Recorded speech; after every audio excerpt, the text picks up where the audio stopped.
أعوذ بالله من الشيطان الرجيم.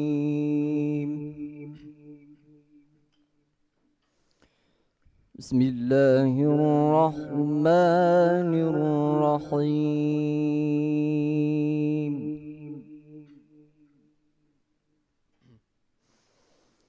ومن الناس من يشري نفسه ابتغاء مرضات الله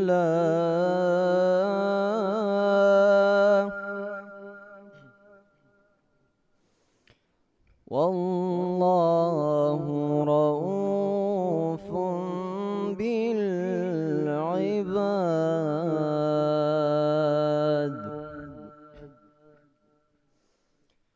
يا أيها الذين آمنوا ادخلوا في السلم كافة ولا تتبعوا خطوات الشيطان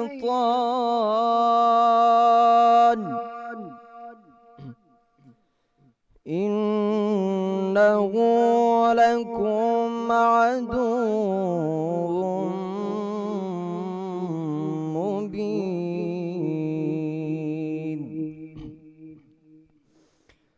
أفلا يتدبرون القرآن ولو كان من عند غير الله لوجدوا فيه اختلافا كثيرا. إن هذا القرآن يهدي للتي هي أقوم ويبشر المؤمنين الذين يعملون الصالحات أن لهم أجرا كبيرا. صدق الله العلي العظيم. ان کا منگتا ہوں جو منگتا نہیں ہونے دیتے، ان کا منگتا ہوں جو منگتا نہیں ہونے دیتے، ان کا منگتا ہوں جو منگتا نہیں ہونے دیتے، یہ حوالے ہمیں رسوا نہیں ہونے دیتے،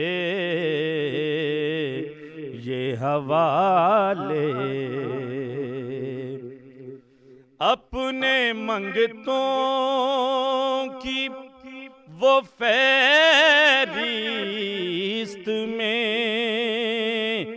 رکھتے ہیں مجھے،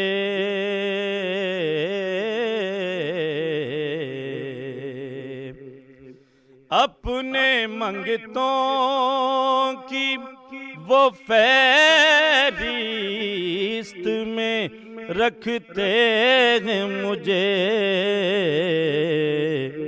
مجھ کو محتاج کسی کا نہیں ہونے دیتے،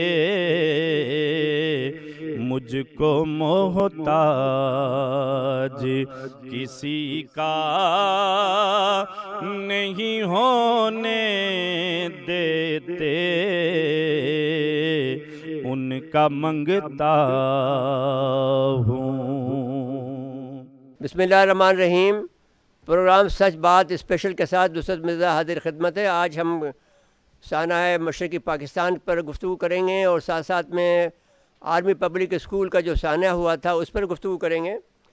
آپ جانتے ہیں کہ برصغیر کا جو خواب تھا، وہ برصغیر کی تقسیم کا جو خواب تھا وہ سر سید احمد کے زمانے سے شروع ہوا، اور سید سید احمد نے اپنے جو اپنے کالج میں محمدن کالج میں، پھر بعد میں علی گڑھ یونیورسٹی میں جو بچے تیار کیے، جو فوجی تیار کیے، یعنی وہ قسم کے پاکستان کے سپاہی تھے، وہ تیار کیے۔ اس کے بعد میں پاکستان کا جو 1940 میں 23 مارچ کو قرارداد پاکستان پیش ہوئی اور پھر پاکستان بنا، اور اس میں مسلم لیگ کا قیام جو ہوا وہ ڈھاکہ میں ہوا، لیکن اس کے بعد میں 1971 میں پاکستان 2 لخت ہو گیا، اور آج اس کو 2 لخت ہوئے 50 سال گزر چکے ہیں، جس کا زخم آج بھی تازہ ہے، اور اتنا خون آشام ہے کہ مسلمانوں کی اس تاریخ میں اتنا بڑی شکست جو ہوئی ہے وہ ہم نہیں بھول پائے ہیں، اور جو زخم آج تک لگے ہیں وہ آج تک بھی بھر نہیں پائے ہیں، اور جس طرح دکھ ہمیں آج ہے،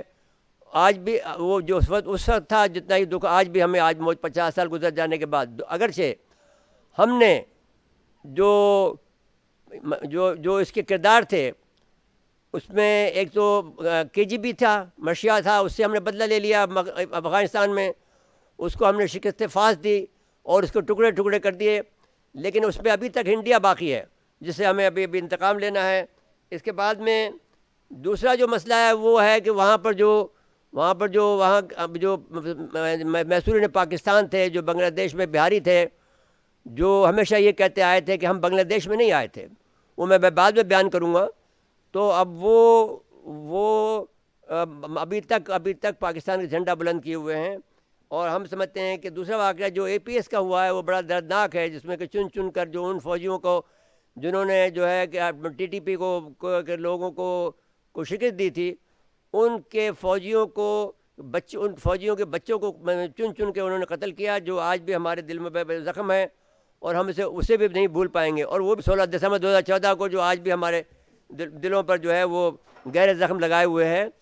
تو اب آج کے جو شرکاء ہیں ہمارے، ڈاکٹر سمر سلطانہ ہیں، چیئرپرسن شعبہ سیاسیات جامعہ کراچی کی، پروفیسر سیما ناز صدیقی ہیں، چیئرپرسن شعبہ ارضیات وفاقی اردو یونیورسٹی کی، انیس شیخ ہیں ڈپٹی آرگنائزر، اور شاہین خان ایڈوکیٹ ہیں، اور شمون ابرار صاحب ہیں، علیم النساء ایڈوکیٹ ہیں، طارق شاداب ہیں، ابوالخالد مدنی صاحب ہیں۔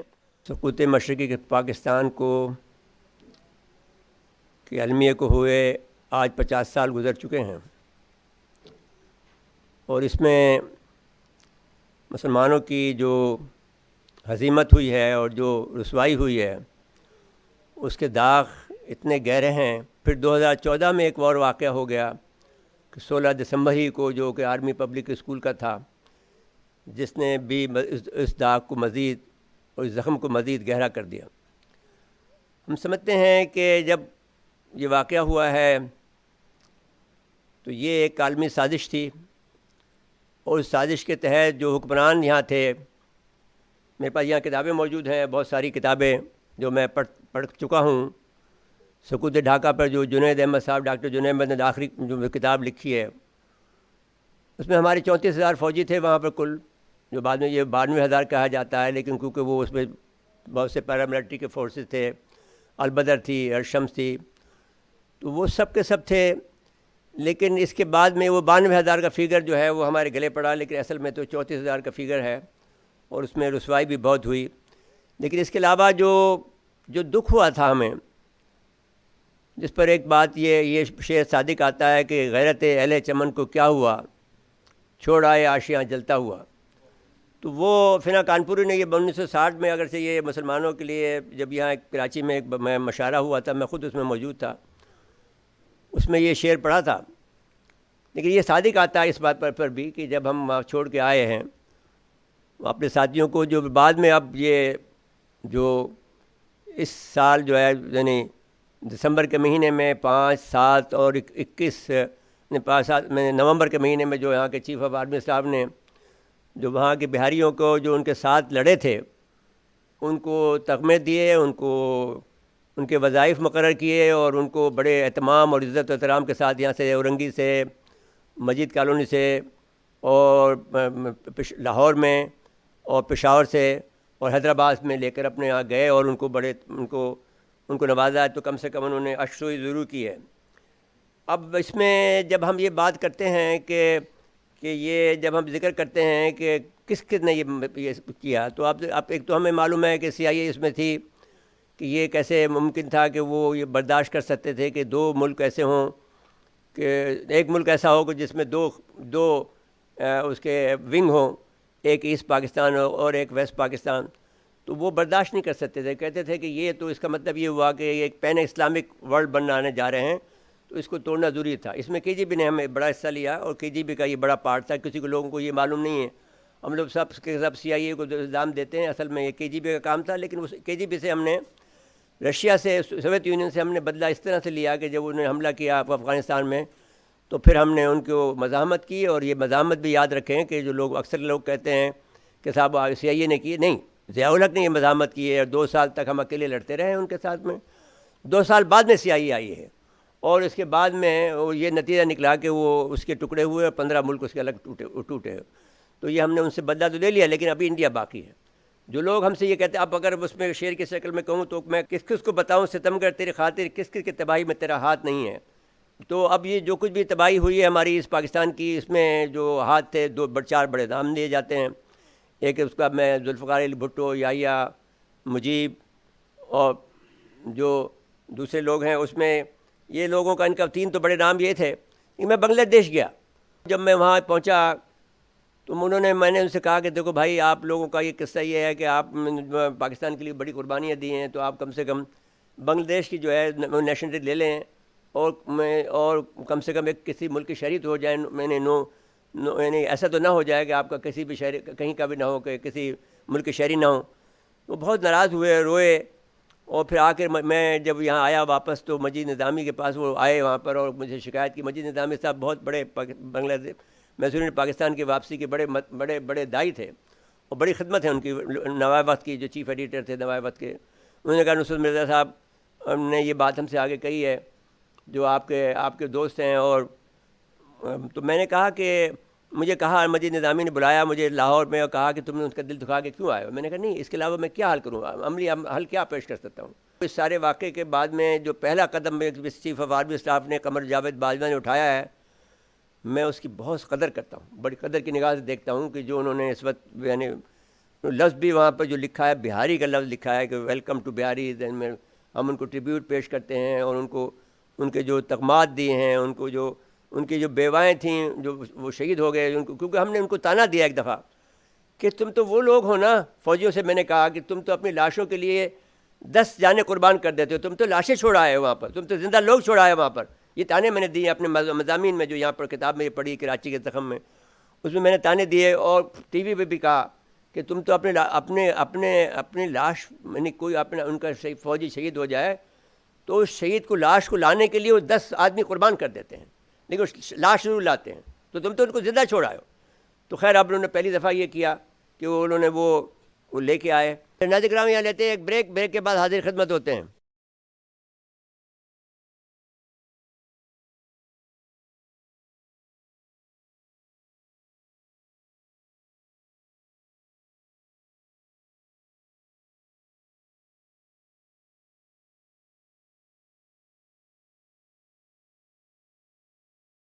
ناظرین کرام، جو موضوع ہے آج کا، فال آف ڈھاکہ اور سانحہ آرمی پبلک اسکول کے سلسلے میں علامہ افتخار حسین نقوی کا جو ویڈیو پیغام ہے وہ آپ کی خدمت میں پیش کرتے ہیں۔ بسم اللہ الرحمن الرحیم۔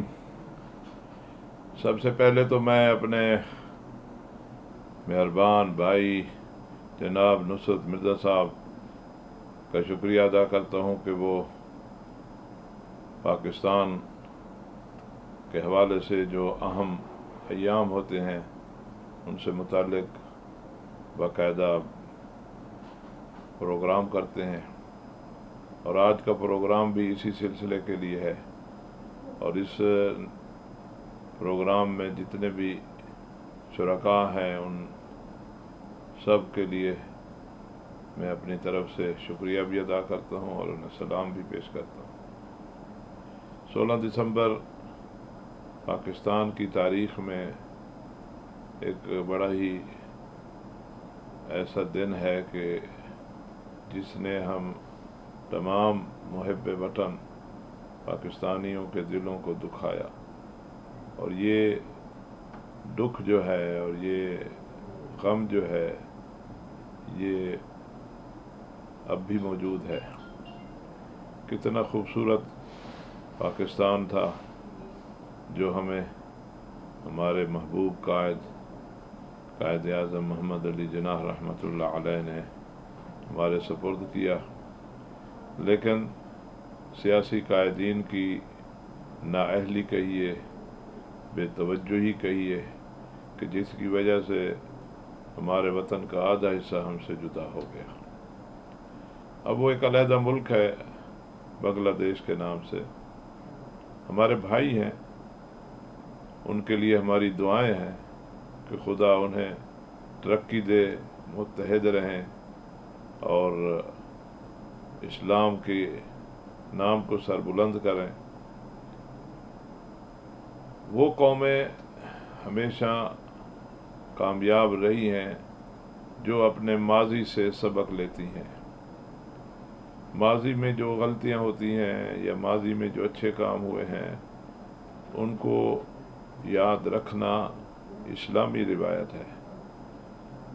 16 دسمبر سقوط ڈھاکہ یہ ایک المیہ ہے، ایک حادثہ ہے، اسے ہمیں یاد رکھنا چاہیے، اس کے اسباب ہمیں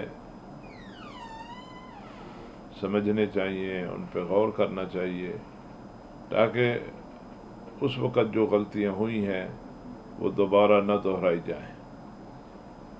ہمیشہ ایسے حادثات جو انسان کی زندگی میں پیش آتے ہیں، اگر ان پر انسان کی نظر رہے اور ان کے اسباب پر بھی توجہ رہے تو اسی قسم کا حادثہ پھر دوبارہ رونما نہیں ہو سکتا۔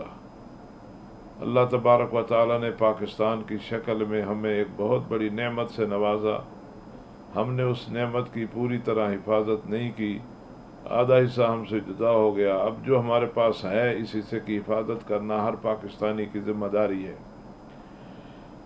اور سب سے ذمہ داری ان شخصیات کی ہے جو سیاست کے میدان میں ہیں اور جو پاکستان کے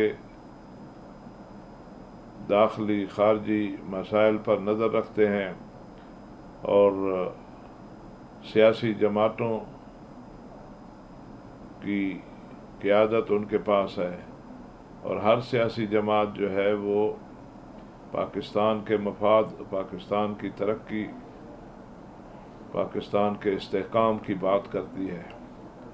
ظاہر ہے ریاست پاکستان جتنی مضبوط ہوگی اتنے ہی ہم خوشحال ہوں گے، اور ریاست کی مضبوطی کے لیے کام کرنا اور اس کے استحکام کے لیے کام کرنا ہم سب کی ذمہ داری ہے۔ میں یہاں پر یہ بات ضرور کروں گا کہ ہماری سیاسی قیادت جو ہے ان کے اندر قوت برداشت نہیں ہے۔ ضرورت اس امر کی ہے کہ سیاسی قیادتیں جس جماعت میں بھی ہیں، ہر جماعت دوسری جماعت کو غدار، خائن کہنے کی بجائے مثبت انداز سے ملک کی ترقی کے لیے کام کریں اور اپنا منشور پیش کریں۔